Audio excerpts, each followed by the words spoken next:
Hey, welcome everyone to Factors.ai Road to Revenue series. This is a LinkedIn Live series where we interview marketers, CMOs, founders, anyone related to B2B marketing across the board. And today we have a very special guest, special in two ways. One, he's a friend, so obviously he's special to us. But most importantly, the varied roles he has played. He has been a CMO, he's now a founder. Prior to this, he was as an investor, he had worked with Sequoia or Peak XV Partners, as we know now, with multiple founders and such companies as well. So there is a wealth of experience in learning from someone else's mistakes. So, and also his own mistakes. So that's something which makes Siddharth very, very special to have him here. And in this episode, among most things, we are going to talk about like what do founders, especially early stage founders, seed and Series A founders need to learn about marketing, specifically around B2B marketing. And that's what we are going to talk about now. Very, very, very warm welcome, Sid. Happy to have you here on the LinkedIn Live at Factors.ai. Thank you so much for having me, Sri, and thank you for all the good words you spoke, and hi to everyone who's listening in. So she gave a very nice introduction about myself. I think when we talked about mistakes, I think we'll be talking a lot about the mistakes I have completely made, right? And what I have done. I think I've fallen flat on my face more number of times than I've succeeded. And yeah, I think, and she has been a very good friend and a very guiding light, especially in times, when I was lost. She has been very helpful to me. It's my pleasure to be here, Sri. Awesome. So thanks a lot, Sid. I think we'll just go with a couple of introductory things, which is like one, though we know you personally, we'd really like to hear, or the audience would also like to hear like about your journey into becoming a marketer, right? From why did marketing happen for you in the first place? Okay, so I think I was working as a full stack developer in Infosys, Mm-hmm. and sitting in a cubicle, and I see these guys wearing jackets and really nice jazzy suits and all jazzed up, and they're walking across the campus, right? And so I mean, if you see the Bangalore campus, it's a beautiful Mm-hmm. campus, and they're walking Yeah. across the campus, and Mm. yeah, and I was like, okay, what are they doing? I want to do what they are doing, right? So I Okay. walk up to one of them and I asked them, what do you do? Like, why? Mm. And these guys were like 2, 3 years senior to me. And I asked Mm. them, okay, what do you do? Why are you looking so all like dapper and looking all jazzed up for? What's happening? And like, oh Mm. no, we're from the marketing team and we're going to an event and Mm. we have a booth there. And I was like, okay, what do you do on a daily basis? I thought, Mm. I mean, I initially thought it's a one-off thing. And they're like, okay, Mm. no, we are doing more trade shows, events. And I think this person was from the field marketing team. That time I Mm. didn't know there's something called field marketing team. There's something that. So I was Mm. like, okay, this. So then I was like, okay, I want to do this. And I want to go travel. I want to be the spokesperson of my Mm. company. I want to be in this jacked up suit, right? And obviously that attracted me. And then I was like, okay, listen, I need to go and get my MBA done, right? And I went and did my MBA. Right? That was the Mm. sole reason. Right? That's the sole reason Mm. why I got into marketing. Once I got into marketing, I think a lot of things played a role. One is a Okay. bit of So my all it was like a dapper suits and a couple of suits and other this thing which really impressed you to it be a marketer. Yeah, I mean, I wish I had a very brilliant backstory where I think I could do marketing well. I thought I could do this. I could have. It Mm. was. I wish I had a story of self realization to tell you, but it is the truth that I just saw somebody looking dapper, and I was like, okay, I want to do what they're doing. However, once I got into marketing, once I was working with, post my MBA, I was working with Manipal and Simpler. I realized that a lot Mhm. of the marketing and tech are not Mhm. married at the hip, right? Okay. And I felt that was a big miss, right? Ah. Because there's so much of technology that you can implement in marketing that Mhm. I felt we marketers were missing out. And from B2C I moved to SaaS, and SaaS it was even more behind, right? We were not. So I Okay. was even looking at it, and then I was like, okay, B2C is, in my opinion, B2C was not using full of tech, right? Mhm. B2B SaaS was even behind that. So then I started getting interested in the intersection of technology and marketing. Like, how do Okay. you basically, that started getting me interested. That started getting me more into marketing operations. That side got me into Mhm. demand generation, and then from there, obviously, went to product marketing, and one thing led to another. I did a lot of marketing stuff. And I think what I love about marketing is just the fact that, Mhm. given all the products, and there is a time when there's a birth of a new category, right? Like a niche is Mhm. being born and everything. But over a period of time, all niches get saturated, right? You have competition, you have competitive, Mhm. markets being played out everywhere. Okay. However, marketing is that one function that Mhm. can become anyone's mode, right? If Mhm. you invest in it for a long time, right? And Got it. it's not just a simple switch on and off, right? And this is why Mhm. I think I like marketing, because it forces you to think long term. B, it's a Okay. mode that cannot be easily replicated. I have not Mhm. seen any company making a marketing mode in, like, say, a quarter, right? So if you have a mode, if you have a marketing mode, it takes a long time for a competitor to come and capture that mode. That's, I mean, that's seems obvious, but it's very hard to implement, right? It's like how to feed. Yes. Uh, so one of the things which I really wanted this series on, and why this is Yeah. important for people to hear about as well, both from a podcast perspective and a LinkedIn Live, is like most founders start with some form of derision towards marketing. They're like, what is there in it? It's like a couple of blogs, maybe some ads someone has to run. You pump it in into Google, people anyways land up. If the product is there, the everything is going to sell. Why do we really bother about it beyond a point? Or what is the need? And that's one thing which how they start with. Second, early stage marketers also get replaced very, very fast. I mean, they join, they hire, they have a vision within 10 or 12 months. It's like basically like they're shown the door without actually even seeing through a full cycle of marketing related activities and how it actually builds into revenue. And the sales cycles are anywhere from 3 to 6 months. For companies without product market fit, it will take even more longer. And this thing. Third, which is also the thing, this happens for agencies as well. People are not patient with in-house hires. It's okay. People are not patient with even with agencies. It's like somehow some agency should be able to figure out what the right keywords are to run, what are the right landing pages to optimize for, how to crack your SEO strategy to 3x the whole revenue run rate so that you can go for your Series A.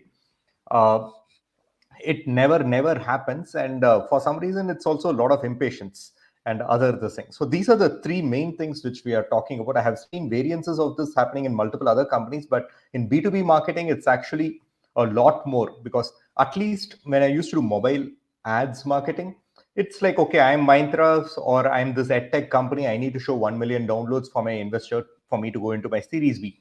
So hence help me to get 1 billion downloads so we can show some downloads. But in B2B marketing, it doesn't happen that way, right? It's not like you can show downloads or show revenue. Unless and otherwise someone wants to buy, he's not going to buy. And it's going to take 3 or 4 months before from the first time they visit the website to buy. So that is a kind of a mind numbing thing. This Yes. is like I'm speaking as a founder, because one, founders don't understand marketing and they don't actually get it in the right way. So this is an effort maybe to set things right in some form, at least a little bit effort from both as a founder and as a marketer to actually set the perception of marketing, or the give patience to marketers kind of this thing. So from your experience, both across Verloop and then you were at Sequoia and now at this thing, why does this happen? What are the key reasons behind it, and how do we go about this? So right now, there are multiple key reasons for this, right? And one of the things which I feel is the expectation setting at the beginning of the relationship with the person in charge of marketing and the Mm-hmm. founder. Right now, this Okay. person in charge of marketing can be anyone. This could be a interim marketing interim marketing head who's looking at sales. Somebody who's looking at product and marketing. But the expectation that they set together, right? Mm-hmm. So the typical expectation that they set together is, okay, we'll reach 20 leads every month, right? Mm-hmm. We will reach, like say, we will reach, like say, 50 opportunities every quarter, etc., etc. Right now, this expectation, while giving a North Star metric, uh, Mm-hmm. puts blinders on the marketing function as such. Right, you're not supposed to look anywhere else. You're not supposed to look at your organic, your website engagement, your brand awareness, your reach, your impressions. You're not supposed to look at that, right? Because you're looking at the last number. And over a period of time, Very. even marketers, yeah, even marketers have tried to make this into a big thing. Like, focus on revenue. I'm a revenue marketer. There's nothing Mm, called a revenue marketer or a brand marketer. You are a marketer, mm, right? mm, The job of marketing is to create a mind share in the customer's head, mm, right? So you have mm, to capture the headspace of a customer. Now, the way you mm, do it is in different formats, right? You can do it via brand activity, you can do it via demand activity, right? And mm, even digital activities, offline activities, whatever, right? You can have multiple ways to do that. But I think a lot of people forget that, given the rise of digital and given the rise of a lot of things, people forget that the goal of marketing is not to just get a lead for a sales deal. It's also to capture the end goal is to capture the mind share, right? And to capture the mind share is what is marketing team doing, right? That's the question people should ask, right? And I think mm, people ask a derivative of that question, which is leads, NQS, because that's easy to measure, right? And I think the second thing is marketers don't stand their ground, right? And now I'm speaking from a founder perspective as well, right? mm, And this is where I can also, I have also fallen into this trap. When a founder would ask me, okay, what do you want to do, right? It's very easy for me to hide behind the number, right? I can say, okay, marketing will deliver, like, say, 200 MQLs, right? And you will have a base rate of, say, 5% conversion, and therefore it will be, we look at, like, say, 10 opportunities, blah, blah, blah. We'll do all that, right? It's easy to hide behind the number, right? But have you truly gone out of your way and build a brand? Right? mm, Have you actually raised your share of voice? Right? Have you actually touched the accounts that you wanted to, that you want to actually sell into? Right? mm, Are those accounts even aware that you are here? Right? This is difficult to measure. This is difficult to, plan for. But as a marketer, you should be owning up all these things. You should be thinking through all these things. And but it becomes easier for marketers to say, okay, I'm a revenue marketer, so I'll focus on demand generation. Right? okay. So I think I think both the founders and marketers have to realize that marketing is more than just revenue, right? Mhm, It's like there is a revenue function which is called sales. They bring the revenue. Yes, you're assisting them, right? mm, But marketing cannot just be for sales, right? Marketing has to be a lot more, right? So I think mm, that's the reason why I think a lot of these, things happen where people are like, okay, we'll just launch a blog, we'll organically will show up, things will happen. mhm. I mean, those are all activities. They're not strategic things, right? I mean, people start thinking when people think about marketing, they start thinking about activities and tactics first. They Yeah. rarely go So behind many the emails, strategy. so many blogs, so many ad spends. Everything, right? And they'll be like, okay, listen, I want to reach, and then everyone tries to back engineer Google, right? Like, okay, if I am currently getting impressions for this kind of CPC, if I basically move it into an enhanced CPC, or if I move it into a performance packs model, I'll get these many impressions, so my conversion rate is this, and you can do all those lovely things on Excel, right? Everyone's done it, and every marketer you would know has done it one way or the other in their life, right? It's very easy, right? You put formulas, you build a model, and you're like, okay, I'm launching this campaign, this creator with this kind of bidding strategy. All this is great, right? No one's denying that this is a great tactic. But what is the strategy behind this tactic? Why are you even doing this? Is your audience Mhm, even online? Like, you mhm, might be getting search keywords. Is there high intent search keywords? Are there educational search intents? Are there buying intents there? Right? And even beyond that, before that, right? What does your audience actually want, right? So I think the strategy part has been especially in B2B SaaS, the marketing mhm, strategy part has been very conveniently ignored for a long time, right? mhm. And it's just moved to very tactical things. So as soon as you get a VP of marketing, the within the first 2 weeks, the thing is, okay, your 30-day plan is to get me 80 ops, Hmm. right? 100 ops. You have to get me 20 ops from India, 15 ops from US, 10 ops from Southeast Asia. That's the kind of talks you have, right? You don't have a talk like, okay, what is the marketing strategy for us to meet our business goals, Got it. right? Yeah. And so, still getting into a little more finer, most founders specifically, while we keep hearing and we read posts and we on LinkedIn or books, and it's like marketing starts on day zero, marketing is day -1, it should happen before even product and other this thing. Most founders are generally lost when you tell them like you have to think about marketing strategy, you have to think about share of voice, you have to think about what you need to do. And this is same thing. I mean, I have seen people come and advise to me on these things. I'm like, okay, so what does it mean? What should I do? Okay, what do you mean by like me talking about marketing strategy? Should I have a website? Okay, I have a website. Should I talk about, maybe like, should I talk about in LinkedIn, or should I put it up in some community? Should I start a community? Should I start a podcast? Or what should I actually get in? Because I'm working on a product, and this is, I'm talking about companies which are on like pre-product market fit, maybe Yeah. seed stage or pre-seed stage. And now it's like seed stage is basically like anyone who's a, if you are able to manage to get a great team, you are getting funding. So, and then the product comes in. But how should the founder unpack this? I mean, if you're Sure. talking to a day zero or a day one founder, it's like, okay, you're now starting now. You can't run ads, or you don't have to run ads. You don't need to go to events, or you don't need to put a booth. But how do I start talking? How do I start looking at marketing strategy from now on? What would be those things? Yeah, so I think pre-PMF and even pre-product, right? One of the things that you have where marketing plays a bigger role is understanding your audience and what does your and is that business assumption that you're building for is valid or not, right? A lot of founders validate this, right? A lot of founders say, okay, I've talked to 10 people, I know 10 clients, I know 10 companies who said that okay, this is actually a problem and therefore this product will actually buy. What they don't know is that there's a bias to that, right? Those founders come from family and friends. Those founders, those connections come from referrals, and there's always a bit of sugar coating when you're talking to a friend, right? And you don't want to dampen that, right? So you're like, okay, this person wants you to do something. Okay, even if somebody thinks that it's a 5% probability of actually succeeding, they show it as a 50% probability, right? Because they're okay, this is my friend, it's in my network, and nobody has a stake in that, right? Nobody has a stake in saying yes or no to the entrepreneur, right? So they're made into sugar coated. Now, from a when I advise day zero, day one founders, the first thing I tell them is that go out and try to talk to the audience that you will actually sell to, who is not of your network, who you do not know. You approach them cold, figure out a way to strike up conversation with them. You're not selling your product; you're asking and validating your business assumptions, right? You're asking them about, okay, listen, is this a pain point? Is attribution a pain point? Is measuring your events a pain point? Right? If it is, then you know, okay, and when you talk to when you talk to those, say, 10, 20, 30, ICP folks, you also get a sense of understanding, okay, what do they want and, how, what their journey is when they buy, right? You understand how they buy the software. Typically, a lot of people say, okay, I target this person, I'll target this persona, and I will get I'll get a lead, and then I will talk to them, and then it doesn't happen that way, right? Your one person basically introduces you to another person in the company. There's a larger discussion, and then people start to buy.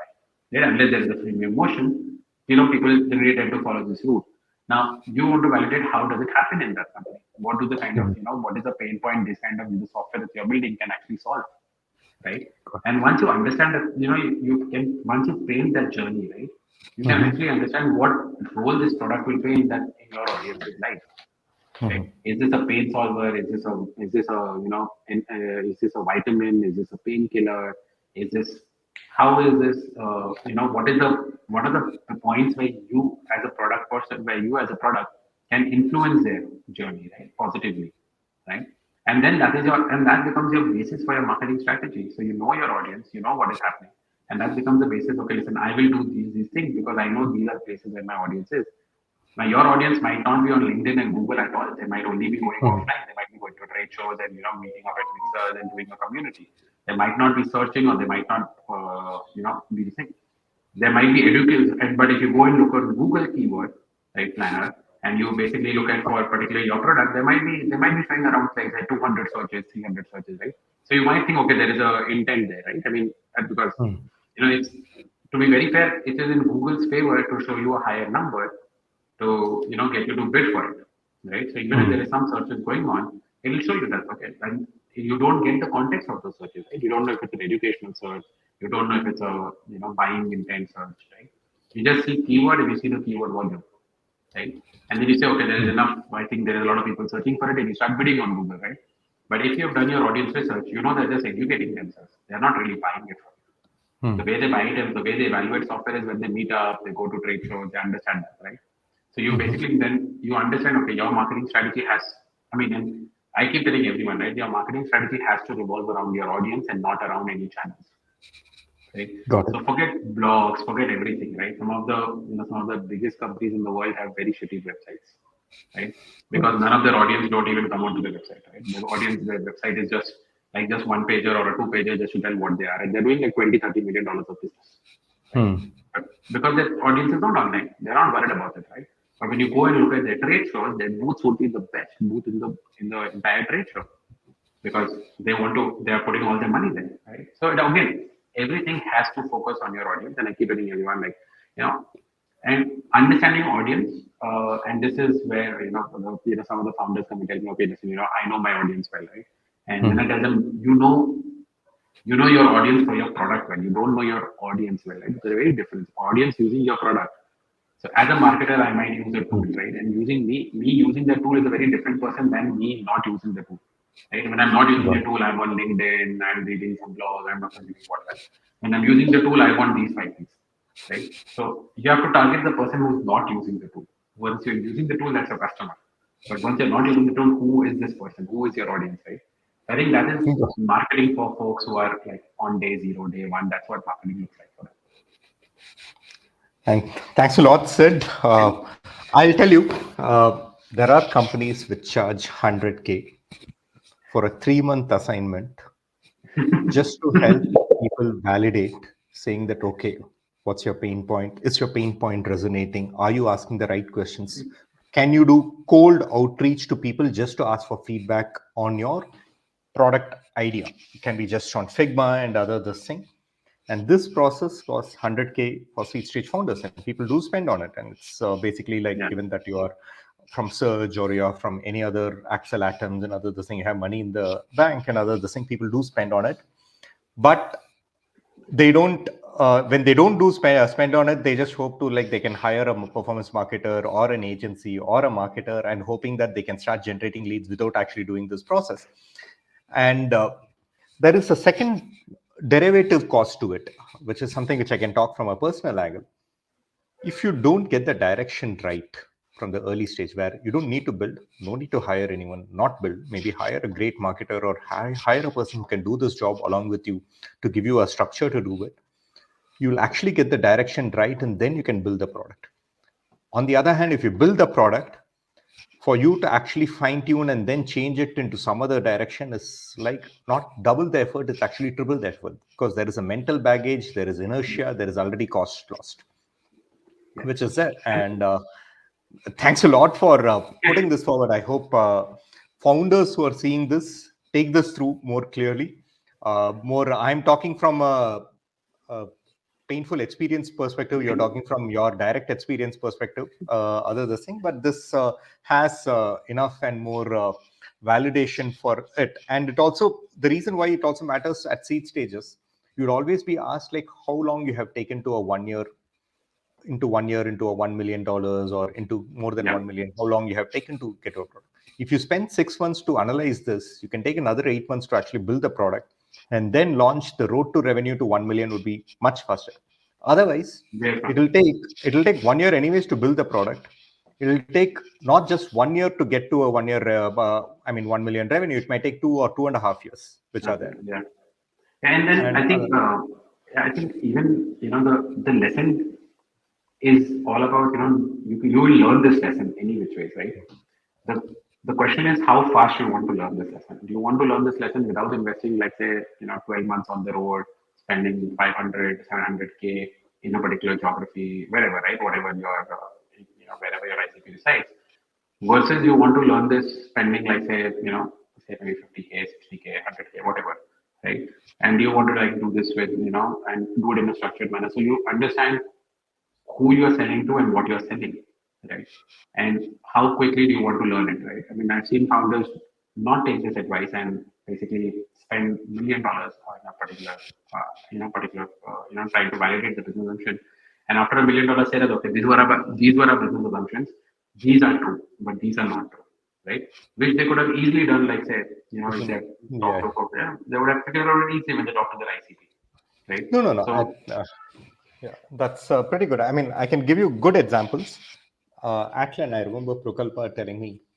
I mean, she basically did this exercise. She did it for financial services because, like, as investors and everyone, like, they are the ones with the maximum money. If you want to do data cataloging and for selling to companies which would have large data warehouses and etc. Go for them. She realized, talk to 20 or 30 or 40 of them, realized like that's not a market she has to do. Whatever the money which you spent is of course written off, but it's good to have that validation, like that's the market you shouldn't go. You have to go to the other spectrum of investors who would be, or companies or prospects who are actually doing much better, and that helped them to actually build to a $10 million plus revenue very very fast. That is there. Yeah. And it helps Yeah. in the thing. Another company which I have seen that doing very well is a close friends one, which was Rocket League. They did a couple of interviews. Since they did a lot of interviews, someone pointed out to them saying that why don't you look at this problem rather than the other problem, because the other problem might take a longer time for you to establish credibility. Take this problem because someone else is doing it, but I think you guys can do it better. Then they started working on it, but in parallel started a community of those people so that they can get real-time feedback, because they can't wait to build while they get feedback. So parallelly they started a community itself to start the feedback. So one Yeah. is like to reach out to get the feedback there. They started participating in communities or getting that feedback, and that helped them. Like 1 year they launched the product. Within the next year they were at 1 million revenue. Now they are at multi-million dollar revenue. And all happened, that's like the ability to do 0 to 1 and 1 to 3 and 1 3 to x. All of those things happened in rapid pace in this market, and other those things. So that is something which hopefully we can talk about success stories, but the problem is like there are, for the two success stories which I talked about, there are actually 20-25 unsuccess stories, which is basically like they missed the bus in multiple levels, and then it took a long time for them to focus on. Now let's shift a little more later stage, and where they actually want to hire market. Now they have figured out they have kind of like 35-40 customers paying them 10k, so it's like 400k to 500k kind of revenue. So kind of the product market fit is kind of molded. That is, they know who they want to sell to, who's their ICP, and they also have a kind of a product who they can sell. They can also say like there are 20 customers who are using this way, so that there is a kind of a easy recognition.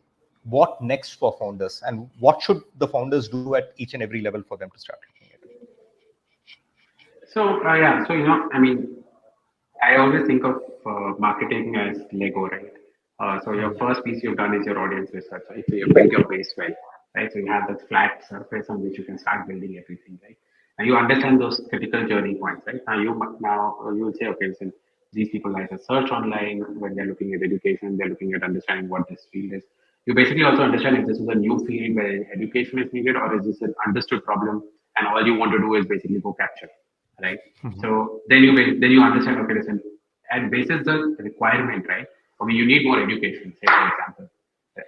Then you might want to do a lot of more content, right? Maybe video content, and if the audience consumes a lot of video, right, versus a written form of content, so you might want to build out your, you start building out more of, marketing more in terms of a video editorial team, right? Where you take out more videos, right? And the focus is more on education, more on reach, more on impression. Versus when you are basically focusing on, okay, it's an education aware market, but it's basically a problem, it's a problem unmet market, right? So you're looking at more capturing, right? So then you build out more of your capture team, which is basically your demand acquisition team. You build out more acquisition team focused marketing, right? So marketing is like, I mean, I relate to marketing like it should be very fluid, right? So marketing is very fluid. It's a shape that you want to give it to, right? And I think, founders with the initial head of marketing, they should figure out what marketing looks like for that particular organization, right? And I've seen it work both the sides, right? Like while the market needs education, folks have said, okay, listen, you know what, I don't have enough capital to invest in and build out the entire education, but there is a section of the audience which understands this problem and basically are ready to buy, right? So I want a demand acquisition team, right? It will be a thin string budget. We'll have to figure out how do we do it in a much more cost effective manner. But I'm going to then look at more and build out a full demand acquisition team. And so the shape given to the team, even though it's an education aware market needed, is more of demand acquisition. And then figuring out using demand acquisition channels, how can we build education little by little? Right? You're not impacting it so much, but you're building it little by little. So again, it's a very fluid thing that you can adopt, right? But you have to take that strat, and strategy is all about your choices, right? So that is when once you decide, okay, listen, this is my flat ground now. I understand the audience. I understand my this is my product I'm going to build. This is what I'm going to do. Now you're choosing what you want marketing to do for you, right? Marketing can do everything, right? But you obviously don't have that much money. You don't have that much time. You don't have that many people, right? So you have to choose where you want to invest, right? Which is the greatest lever through which you will move the biggest rock, So right? prioritization at the end of the day, it's like you don't have money, but you Yeah, can, and more importantly, you have only certain amount of so much amount of time span to do something like this. yeah. So focus on what you can do best. Focus on what you can do best and what you can move best, right? Say, for example, you feel that okay, listen, you know what? If I feel I can do 50 mixers in a quarter, right? In a span of 90 days, I can do 45 to 50 mixers, right? And I think that will basically get me more closer. Go ahead and do it, right? That's a choice you're making. That's a strategic choice you're making because you know from your audience that they are very connected people. They like to meet up every weekend. They like to go hang out. You're giving them a space, etc., etc. So you do that. Go ahead and do that, right? It's a strategic Mhm. choice. That strategy might not play out, right? So Yeah. that's a different question. That strategy might not play out. You might feel okay, that is a wrong strategic choice, right? But you've got to. I mean, that's a strategy, and that's your choice that you have to make, right? Mhm. And I think each founder, each company is a very individualistic case. You cannot have, and that's why I love playbooks. I've grown up on playbooks. I had a printed version of Moz 101 SEO, right? That's why I used to keep it by my side so I understood everything about SEO. Uh, Playbooks are a very generic guiding light. It's like a street light, right? Saying, okay, Mhm. there is some light here. This is what you do, right? But it doesn't. You cannot just copy paste it into your company. It doesn't work, right? Because Mhm. your choices define how your product is going to be, right? So it's a very individualistic thing, and I think it's. But yeah, the groundwork is the audience, No, right? And I post think you that. make a very good point. Actually, it's also totally up to the founders. So when you talked about mixers, I could see companies like SuperOps doing that. They're targeting Yeah. the MSP companies. I could see SpendFlow. They're targeting finance people. They spend a lot on mixers and events and other this thing. But one thing which I realized when I saw this and how they are doing it compared to this thing is like people are paying to the strengths. I mean, there are competitors to Yeah. SpendFlow, and there are also other companies which are targeting the same finance teams as such. They do it a little differently, and they also position themselves a little differently. The reason at a fundamental crux of it is the founder personality. For example, if I'm Yeah. outgoing and if I like doing mixers and if I'm doing this kind of like flashy marketing in a certain level, it makes sense. On the other hand, there are other founders who are far better in terms of building a great SEO story or like building a Yeah. product marketing story, or some others Yeah. would do a very good active social game or even a LinkedIn kind of like podcast game and other things, because they play to their strengths in some level, and Yes. that defines your marketing strategy rather than your playbook saying that okay, Yeah. now you have got product market fits, launch a podcast, go to Correct. 50 Yeah. events, sponsor It, SaaSter, then do something else. It may not work. It doesn't yeah. work at all for I founders. And Yeah, it doesn't. I think you're right when you say that it actually adapts itself to a lot of founder persona, right? And Mhm. especially in the early stages when you're like below 10 million, I think a lot of it becomes like the company becomes the marketing takes on the shape of the founder personality a lot more. So if your personality is more of a thought leader, has an opinion, very great. For example, I mean, you would look at Ryan Fishkin and you look at Spark Toro, right? Mhm. Everyone talks about Spark Toro. This is the kind of content they put out because Ryan Fishkin is on that side. He's a more knowledge. I mean, he basically takes on more knowledge articles. He was very famous for Moz Whiteboard Fridays, and now when he started Mhm. his own company, Spark Toro, I mean, people go to them to understand. Okay, listen, how do I do audience research? What do I do? And it's a very knowledgeable thing, right? So that's the kind of thing the company has taken out, right? And over a period of time, it starts evolving with the audience. Yes, it does, but there's a founder personality to it always attached, right? And that's Mhm. why, and it's one, and I think that's a wonderful thing. I don't think that's wrong. I think it's like just like I hate all buildings having the same black and gray color appearance and being square and being of a certain height along the entire road, right? You have to have a different strategy. I mean, it just pays to be very different, right?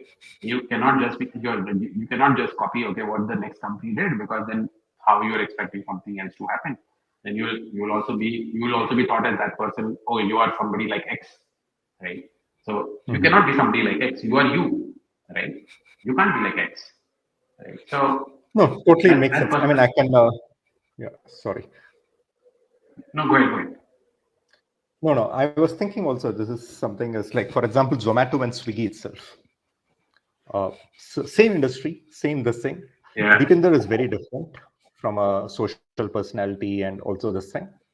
Darsha Majeti never actually, you don't even see him in any events or even on Twitter or anything else. Yes. They focus, and it's not that either one's this thing. One of them has IPO $10 billion plus company, the other one is one of the logistic machine of no other this thing. And this, there is no one path to success, but it's about like what you play to your strengths and how the founder works this thing. And that's something which each and every founder needs to work with their marketer to think like what would work for them, and also do that consistently as well, which can help. Because if you're choosing to do a podcast or a LinkedIn live, you have to be committing to something around like 150 episodes, which is basically like 50 episodes a year, which is one episode a week for the next 3 years, for you to get any kind of traction into anything which you want. If you don't do that, and if you can't commit to it, it's not like a 3 month exercise where you can just sponsor. Or same thing as like another founder said, if you're sponsoring SaaS, just sponsor for 3 years. Sponsoring for Yeah. 1 year, hoping for leads to come and other the thing is never going to work, because people are going to see whether are you going to be there in SaaSter for so long, etc. So that's the other this thing which comes through. Coming to the next thing, which is something which generally irks me all the time, because now when I'm trying to sell a marketing product, people ask me like, okay, what will be the ROI and other this thing. But as a marketer, I think you would have faced it. Any marketing campaign or initiative, that too when you are a founder and when you are a startup and early stage, sometimes you are breaking molds, you're doing hustling in some way and other this thing, you never know what is going to be the results. Maybe you'll get 2 leads, maybe you'll get zero, maybe you'll get 20, maybe people will talk about it for multiple other reasons. But the first thing which anyone generally puts up a hat and says like, what is the ROI of this, what can I expect out of this, and other thing. How does a marketer actually answer this question? Especially because when it comes from the founder, you have to answer it. It's not something like some bureaucrat in between the hierarchy who's asking it. It's something like where the founder is asking for it. How does the marketer actually handle this? Yeah. So, to be very honest, and this is something which I have not shared with a lot of folks, I used to be very scared of these reviews, right? Because I would go in and, the founder would be like, okay, how many opportunities, right? And I would be like, okay, opportunities are happening, leads are coming in, and I would be like, oh, I'm short of my numbers, right? And I think, I used to be worried about these meetings all the time, like, okay, this is review meetings, and obviously sales is going to have the upper hand. Then people are like, okay, 300K closed. We talked to 20 people because I mean, that's bringing in the money, right? And that sounds, the sound of dollars contracted sounds awesome, right? Especially when your goal is survival, right? When you say to a surviving, seed company that somebody is okay, we've cracked 200K in the last 15 days, and you'll land versus a marketing person who would come and say, okay, listen, we spent 50K on this event, and we got 200 leads. It's a very boring, kind of thing. If you like, array, you spent 50K, and this team's got 200K, right? I mean, there's an imbalance and there's a shift of power, right? And I used to be very, I used to feel very odd in these meetings. I used to be like, okay, I don't think I'm right. But I think what helped me was I went and talked to the CEO and I told him, okay, I don't think that this is the way we should do our meetings, right? Uh, and I think the way we should do our meeting is, these are numbers that we talk about. Like, okay, this is the opportunities, these are the pipeline, this is what we are, right? These numbers can be sent as a pre-lead, right? And, you're looking at, okay, you can look at, okay, this is what happened, right? And then we can look at problems that are basically we debate as a leadership level. We debate what is the biggest business problem that we are facing today, right? And where is the, like, say, where can marketing help on this and where can we do on this, right? So I think that discussion changed the entire mindset for the company as well, and all the leaders when they were trying to even look at, okay, what marketing does, right? Because say a CTO doesn't understand what the marketing does, and the only thing marketing person keeps reporting is that, okay, we launched 10 campaigns, we went to 2 events, we did this mixer, we did this, we spent around 10K on Google search, etc., etc., right? And then they're like, okay, and the sales team says, okay, we closed, and the CTO says we've developed the product, and everyone's like, okay, why do we need marketing? I think what is marketing doing, right? So I think what marketers need to do is come up and tell exactly what are they focusing on, right? So they should say that, okay, my campaigns are all about reach, right? We are investing, at the start of the quarter, we are on alignment the fact that, okay, this is all about reach. We are looking at so many pipeline, and we are looking at this, right? Pipeline should be a number that you should report. Pipeline should not be the only number marketers should report. right? As a head of marketing, if you're reporting on the pipeline, you're short charging yourself and you're setting up yourself for failure down the road, right? Yes, in your $0 to $1 million revenue, everything matters is money, right? But a marketing cannot be a short-term function. You are not a part of sales team. You are a marketing team, right? And I think a lot of people need to realize this fact that you're not a sales team, right? You're not giving a subset of sales review, right? You're just not a pipeline for sales, right? You're beyond that. You're looking at, okay, how many customers I reached, right? How many of your 300 accounts in your region did I manage to engage, right? How many, what I did, what we ran, right? Who were the engagement? What are the top engagement? What are the accounts that are engaged? What are the accounts that are not engaged, right? And what are we going to do about it? And what are the campaigns we're going to run? Yes, obviously, pipeline. You cannot say that, okay, I'm not looking at pipeline at all. I'm just looking at engagement, right?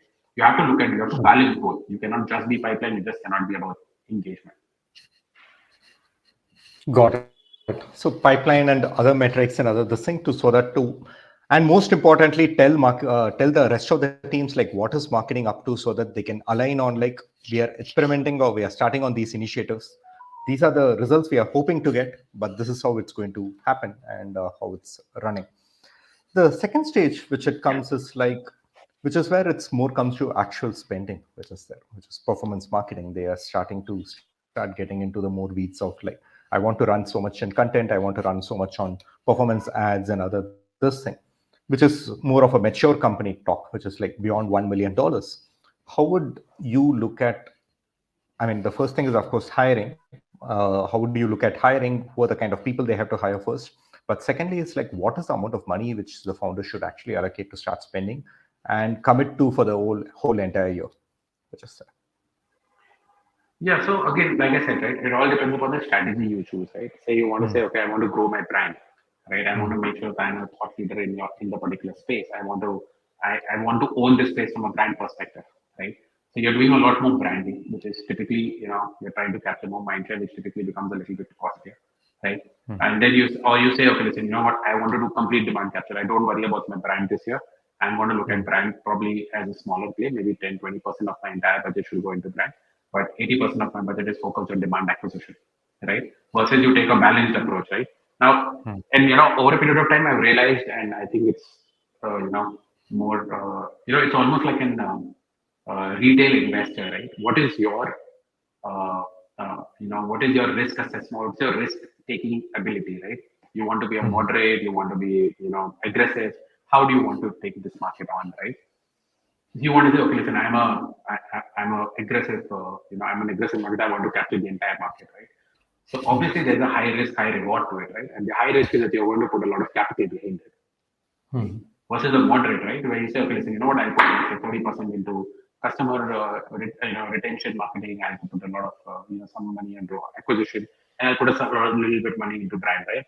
Yeah, it'll give you medium returns, right? But also there is a medium probability of risk because you're putting your eggs in multiple baskets, right?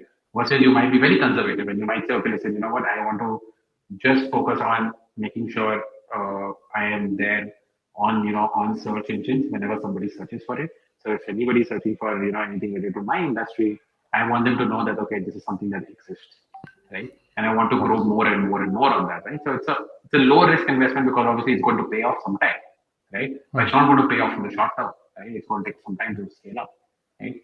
So all these, once you adopt these kind of, you figure out what your strategy is, what kind of things you want to go behind, you then start with the building blocks, right? The first, like you rightly said, is about building the team, right? So even the question about which team you want to build first, right? Do you want to build a performance team? Do you want to build a content team, editorial team? Do you want to build a product marketing team? Do you want to build a customer marketing team? Do you want to build a marketing operations team? Right? Which team do you want to build first? Right? It all comes and it all boils down to what kind of strategy you want to choose, right? nice. If you don't have a strategy, the problem is that you then go and then you say, okay, listen, okay, I talked to Sid and Sid said, okay, run 5, having a blog is good. So you say, okay, I need a blog, so I need a content marketer.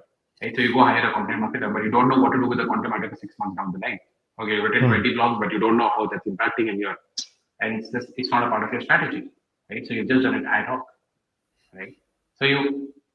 So without the strategy, it's all just you're going spikes up and down, up and down. Sometimes those spikes might correlate and stitch together a story, right? But there is no overarching theme to it, right? Most of the time it will not. Most of the time it will just be a spike and it will go down, then again a spike, then it will go down, right?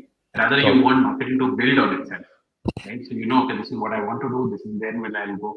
When you reach basically, for example, you might say, okay, listen, I want to first grow slowly via organic. So I need to focus on you focus only on organic. You're writing a lot of content. You're doing a lot of organic initiatives like webinars, podcasts, meetups, etc., etc.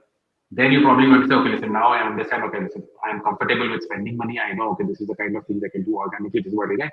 Now let me go and capture a little bit more of the market through push, right? So you then get Mhm. into demand acquisition, and then you say, okay, you know what, people are not understanding, at a hygiene level, what we are taking out, what we thought was customer lingo is not customer lingo, and we need a better way of putting this out, and we need a stronger correlation between product marketing and sales.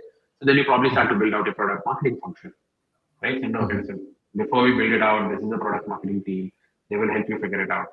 For a lot of your, 1 million to 5 million, you probably need a very lean team. You probably need Mhm. like, a generalist followed by a couple of specialists. That's it. Actually like, and I'm giving a very painting a very generic brushstroke, but you probably Mhm. need like a generalist with like say a couple of specialists and a few agencies to help you get started, right? Mhm. And to take you to the road to 5 million. Post 5 million, I think when you have your, when you understand what channel mix works for you, you understand Mhm. okay, this is how I capture my audience. You understand a lot, you understand your region's PMF. Then you basically Mhm. make, I think, you figure out okay, listen, these are the teams I want to double down on. This is the kind of things I want to outsource on. So you understand how you're going to build that function again. Yeah. It's always building the function again and again and again. Again and again. Oh, so there is no kind of like you hire once or like it's this thing organically it grows. It's something like how you actually rebuild Yeah, it you over a have to period of time. you have to keep rebuilding it because what took you to 0 to 1 will not take you from 1 to 2 or 2 to 5. Will not take you from 5 to 10, right? Yes, obviously that what I do not mean is that you just fire your entire team and you hire again. What it means is you adopt a different strategy then, right? I mean, 0 to 1, you're scrapping for wins, right? So you're doing everything. You're doing some hacks on social. You're trying to announce something. You do some crazy videos. You launch a rap video. Maybe it goes viral, etc., etc., right? Now, when you do that 2 to 5, that's probably not going to work for 2 to 5. Right? Mhm. So you got to adopt a more nuanced approach to your social media. You got to understand, okay, what does my audience prefer? So let me figure out that. So you have the person who is doing those hacky stuff then becomes a dedicated social media manager, right? Mhm. And then you need somebody on your marketing ops side to understand your tooling. So you're building your tooling, you're building a marketing ops team, right? And then there's a division of work happening, right? But probably the division of work did not happen earlier. Now it's division of work, right? And then as Got you it. go specialized and as you grow bigger and bigger, you become more specialized and specialized. So there's division of work and there is like, the team growth and everything else. So yeah. Got it. No, I think that's a lot more complex as you add more people and also when you grow to a certain level because once you have the product market fit you have to find ways to run and not just walk or swim along. So that's a pretty Absolutely. Yeah. significant change in mindset also which the founder needs. It's very hard. I mean there were times when I used to keep refreshing my Google inbox to see or my Slack inbound alerts to see if anything is coming in. Now there are times where like okay there is a deal which has asked for pricing, I have forgot to send it just because it's there are so many other things which are happening and every day there are so many signups coming which basically there is every single chance which gets left out. And this basically happens because the founder doesn't has not adapted to the new set of systems which are coming in because like now Yeah. you're in a different mode where you need to hire or you need to adapt or you need to add more folks or align management and other this thing to the same thing which totally happens. Last couple of questions, this is more like given that we are coming to the end of this thing. You have been in the industry for quite some time. You have seen multiple marketers. You run one of the largest SaaS marketing communities which are there in India. S11 is also there. What is, if you can share some snippets on like which kind of like what some marketer did, what were the good, cool initiatives which they did, which stood out for you as a kind of an example of hustle or something, or what some companies, how they ran marketing differentially, both at a seed stage or at a Series A, Series B stage, which really impressed you so that it's also easier for some listeners and others to actually even hit them up to ask for inputs or gyan and other things. Sure. So I'll give you like, I think 3 to 4 examples come to my mind directly. right? I think everybody knows the Freshworks hot air balloon uh, episode, right? So I think that's something which I think was very good, right? And I mean, if you talk to Sai Ram Krishna about this, right, he will tell you exactly how they did it, right, behind the scenes and what happened, right? I think Abhash's product hunt launch note, right? How do you launch a product hunt, right? Mhm. Is I think a bible for all marketers to go through, right? And Product understand hunt. how what Yes. are they, yeah, how do you launch a product hunt, right? So it's a Mhm. bible that you can go through, right? Mhm. I think Rohit's time at Kula and how he basically got an Yeah. Uber partnership with Uber on that, pretty interesting, right? And I think top line cracking their SEO game with the content, right, and cracking Yes. their leadership game with the content. I think that's a great thing that people should look forward to, right? So I think Yes. in terms of in terms of this, I think these four examples come to my mind very rapidly. Mm. And somebody asked me, okay, Sairam what? is an amazing marketer. He had also been at Yeah, Axel and later now at Atomic Works. yeah, And actually, the exciting part is the good part of the team have also gone on this thing because I think Arvind Parthivan, who actually initiated as a director of head of marketing, is yeah, now running Super Ops and other this yeah, thing. The rest of the team have also then emanated to build more super marketing stories across multiple other places. I think they have also been in Spendflow and other this thing, Nivas and others who are also there correct. and who are building other this thing which is there. Top line, what you mentioned is pretty amazing because it's Yeah, like they before having a full-fledged product and other this thing they actually went headlong onto a massive content game and they were able to get massive eyeballs. People were talking about top line irrespective of whether they want to use top line or not. So that creating a brand and telling what you do much early into the process was pretty amazing on how they actually launched product hunt. Apache, that's something which I haven't heard about, but thanks a lot for the input because the first thing any startup founder does after having a basic product out or even getting some validation is product hunt and getting the hitting the daily milestone or even the weekly or the monthly milestone on product hunt makes a lot of sense for a lot of founders. And that's more of a I related to election campaigning in student college hostels and other this thing, but there is a lot more science to it. it's pretty interesting, and the way Avash mentions it, right? He's Yeah, yeah. trying to put a process to it. Trying to Mhm. put like, I mean, it feels like that. It feels like it's a chaotic place where you just run it, and you're not sure about what's going to happen, how it's going to get built up. But once you read Avash's take on it, it's very much interesting how it works. Good. No, I think that's something I think everyone should read up on what Abash is Yeah, doing, and I think they can follow all of them on S11 community as well. So that's also there, which is good. absolutely. That's great. Thanks a lot, Sid, for sharing all these uh, inputs. More importantly, it made it more very comfortable for me to comfortably open up and share like what are the things or mistakes which I did as well. So thanks a lot for that. I think a good conversations hallmark is like how truthful and how open we can be rather than being a kind of a signaling event, which is there. So thanks a lot for making that happen. Thank you so much for having me. And yeah, Shri, I, I think, I mean, I know you for some time, and you know that I will. I don't think so. I would ever hide what I feel. Right? If I feel it's not right, it's not right. If I feel it's right, it's right. Sure. Thanks, so, everyone. Thanks, everyone, so for listening. And we'd also be recording it and putting up the LinkedIn Live as a YouTube video and also hosting it as a podcast on our factors.ai. So you can see snippets of it and you can also read through it as well. Thanks. thank you, folks. Thank you so much for being there. Thank